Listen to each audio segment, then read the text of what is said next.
Hi Sagittarius, welcome to your reading, your November general reading. We're just going to see what energies are in and around you guys at this time, what's coming towards you, situations you might be in. Before we get into the reading, just want to let you guys know that personal readings are still open. One-on-one coaching will always and forever be open. It is the core of my business.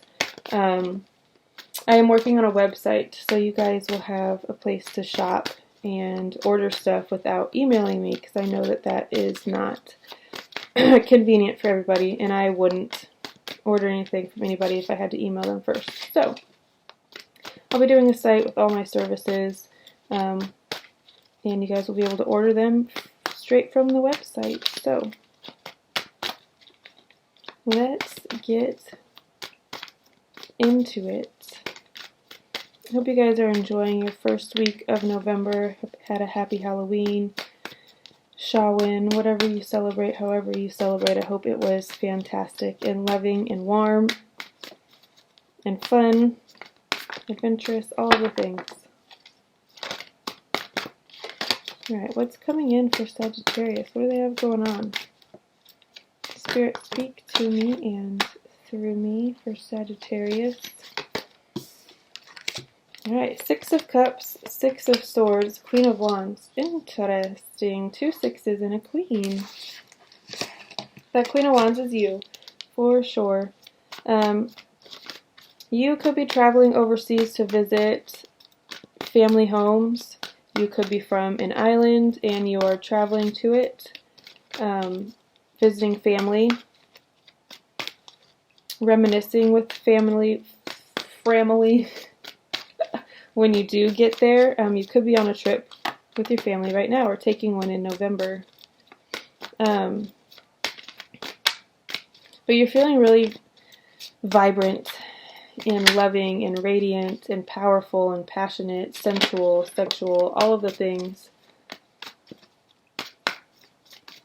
You're attracting a lot of positive energy, this is really tilted for you guys, a lot of attention.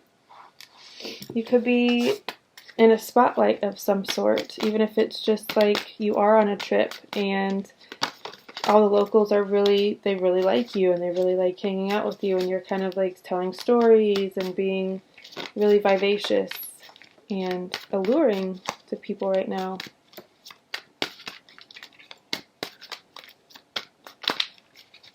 Now would be a good time to tap into your sacral chakra.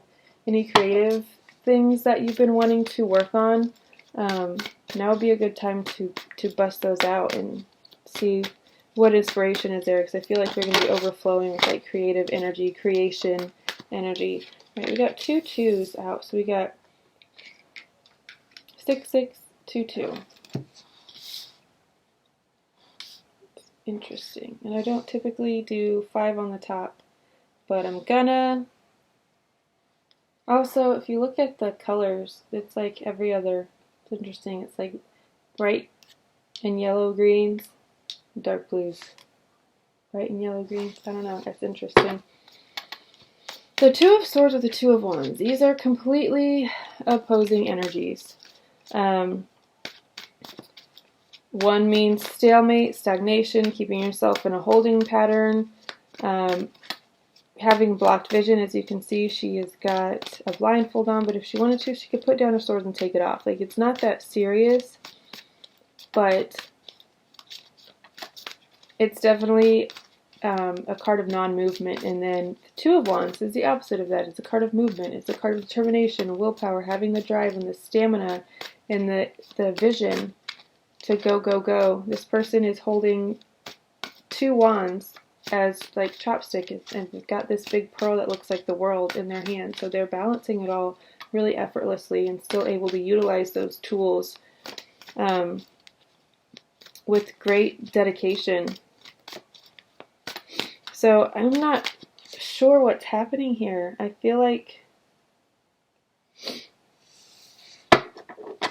you could feel like you have a blocked vision, like you can't see a solution for a problem, maybe, but this is like, it's right here. It's just look, just look here instead of here. I don't know, maybe this is your head and your heart. Your head is telling you there's like no solution, we can't find a way out. What the hell is happening? Why are all these coming out? It's 662277. I don't understand. This better not be 25. Okay, jeez Louise. Five of Swords is a big energy right now. All the fives are big right now for whatever reason. I don't know, I feel like your head and your heart are on two different pages. Your heart is like ready to go, ready to fly, ready to sing, ready to do, ready to be. And your head's just like, I don't think that's the right answer. I don't think that's the way we're supposed to go. I don't know if that, you know what I mean? It's just like questioning at every step, and your heart just wants to go and sail. It's interesting. Then we got the Seven of Coins and the Seven of Swords.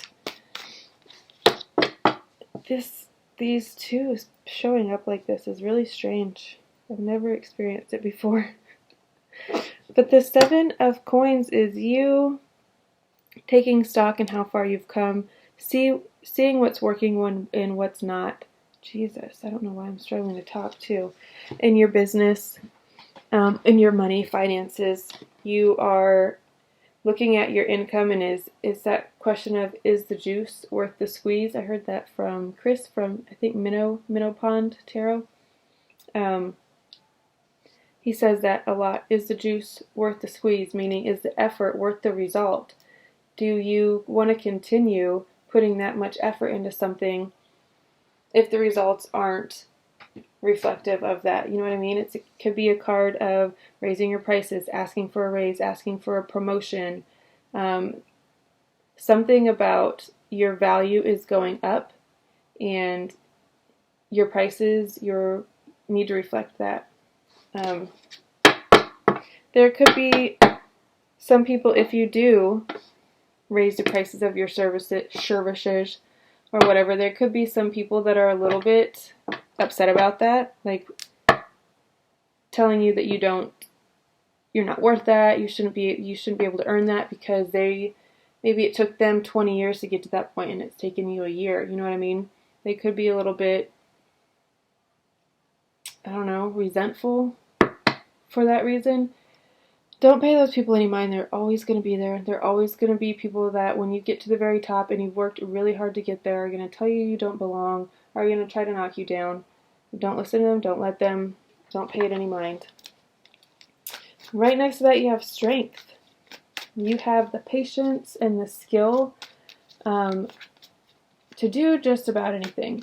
Like, we know that you're strong and you're fiery and you have stamina and all of these things, but you also have a ton of courage and you've mastered your emotions. You don't let shit get the better of you anymore. You don't let people work you up. These kind of people get under your skin, work you up, take you out of your character. You don't let them do that anymore. You're just like really calm, really collected, really kind of zen, honestly. And I do feel like there are going to be people who are going to want to fight because this is a card of being angry enough to fight. And I feel like you have this energy in you too, but you're able to control it. You're able to kind of talk yourself off the ledge. It's not worth it.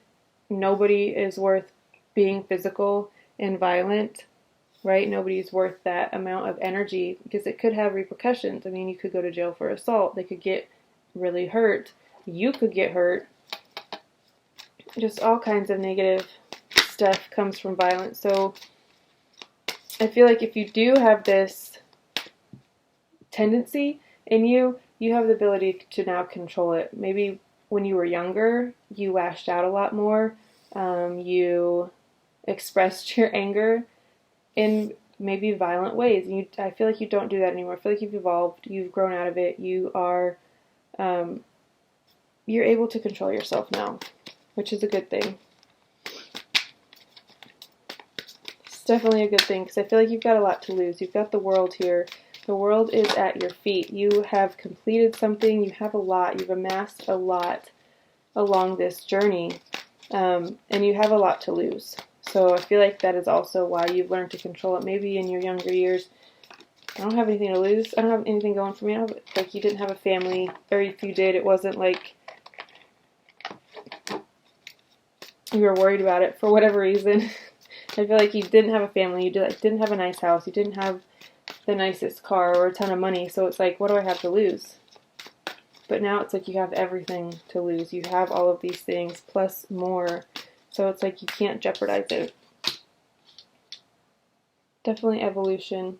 Three of Wands, very focused vision, very clear vision of the future, knowing what you want, knowing what is in your vortex, what you've put there, and then also setting up a plan, setting up a step-by-step guide, how you're going to get there, what it's going to take, what you're going to do, all of these things, and then implementing them. This is a card of planning and then taking action. It is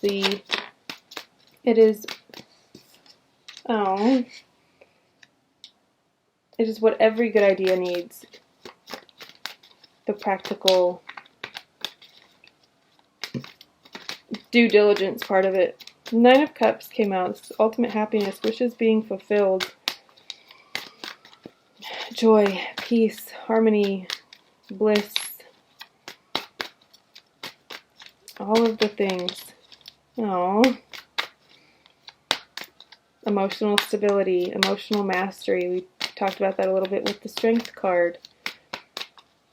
I feel like you're very, very happy now, right now, and you're going to be even happier towards the end of November. Two of Cups. You could be celebrating, almost said a honeymoon, an anniversary. You could be going on a honeymoon. You could just be taking a trip with your spouse, your lover, whatever, but there's really deep, passionate connection and love here. I don't know why my voice cracked, sorry. Here. And it doesn't have to be, it could be between you and a child. Maybe you're taking one of your kids on a trip for their birthday. Because this looks like a mother and daughter to me, more so than like spouses. But I feel like this is all the love, all of the things. It's for your children, for your family, for your parents, for your partner, spouse, pets, all of the things. I feel like you are giving a lot of love and you're receiving a lot of love.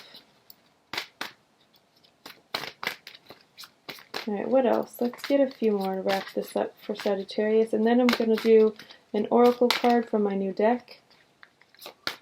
Seasons of the Witch, Shawin Oracle. I got their Shawin Oracle and their Yule Oracle that I'll probably be using for the money readings next week. Alright, Spirit, what do we have for Sagittarius? What else is here for Sagittarius? What do they need to know? What do they want to know? What will resonate with them the most? Okay, maybe one more, if you would. Aries energy, the Fool. There's that Five of Cups. The fives just won't go away. Five of Cups. Focusing on the wrong things. You're looking at crying over spilt milk when you have 2 gallons in the fridge. Like, crying over shit when you have plenty of what you want and what you need in front of you. This person also, it feels like they're looking at this. This could be an ex of yours, someone from your past who is looking at you. It could be an Aries. Looking at you and the life that you have now and is like regretting leaving you, regretting being shitty to you. They're kind of going through the mourning process. And this could be someone who you haven't had contact with for a very long time, but they maybe are just now processing, just now coming across your page and getting jealous of your current partner, because that could have been me, or whatever the sentiment. I really feel like it could be an Aries with the Fool coming out with it. Again, you can't pay these people, these energies, this nonsense any mind, because it'll take you down with it. It'll pull you into it, and they don't say misery loves company for no reason. Oh, am I? No, I'm not. Okay. This is the deck that I got. I got it on Amazon. I just couldn't resist, and I'm really glad I didn't, because I love it. It's not just specific to Samhain, which is Halloween, so it's kind of Halloween based, but it also has a lot to do with the third harvest. Samhain was a practical festival for pagan Celtic. I'm not really sure which one. I think it's Celtic, but feels very pagan to me. Oop, okay. Rooted. Card number 34. Let's see what it says. Grounded connection. We are often told to start with building intuition, which is undoubtedly true. Never underestimate the power of working with the spirit. You need to learn to ground the spiritual formation into your physical life. To be flighty is to connect to spirit, but to be rooted is to become a channel for spirit. You become a vessel that allows the divine intelligence to spread its wisdom here on earth. A more familiar word is manifestation. Being grounded is about being present and aware of how things make you feel. You have to feel into your body. You are being asked to dig in deeper. Maintaining deep roots is how you pull yourself from the darkness. It's easy to get grounded or to do the spiritual practice when things are going well. It's an entirely different ballgame when you feel defeated and broken, but the darkest parts of your journey are when you need to be rooted most. The real gift of spiritual commitment is found when you feel like your back is against a wall. Don't give up when times are hard. Instead, find nourishment below the surface. Find your connection to your true self, your ancestors, your guides, your trust, and your instincts. Your situation is not hard so that you can give up. It's the call to surrender to your practice. This message is amplified if you have pulled ancestors or crystal and herbs.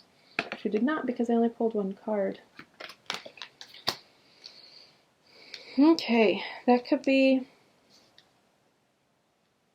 relevant for somebody who is wanting to tap deeper into their gifts, who is wanting to use their gifts. Maybe you've been aware of them for a really long time, but you don't necessarily know how to access them, how to open them, how to utilize them. And this is a call to be rooted. Go out into nature and ground yourself. Do root chakra work. There could be a blockage there that's keeping you from feeling grounded and secure. Work with obsidian, I think, is a really good grounding, crystal.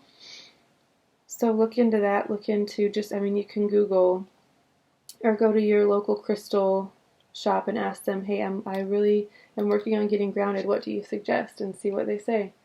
There could be a lot of healing there for you. A lot of growth, more importantly. Therefore, not more importantly. Growth is not necessarily more important than healing. They are equally as important. It looks like November is off to a good start for you guys. I feel like you're doing really, really well. I think that it's going to keep getting better and you're going to keep growing. Not to say that it's always going to be bright and sunny and lovey, but you can always choose to use the dark times to grow, to transmute, to ground even deeper, to dive even deeper. Alright guys, I'm going to leave it at that. Keep these kind of short and sweet, short-ish and sweet. I will see you all next time. Yes, I will see you all. I was going to give you a date, but it'll probably be next week. Turn on the bell, notifications, subscribe, Just drop a comment, like, all these things help the page expand, and that is my goal for it, is to reach a lot of people, help heal, help guide people, or entertain. If nothing else, it's a good story, right? Alright guys, I'll see you next time. Love you all so much. Bye.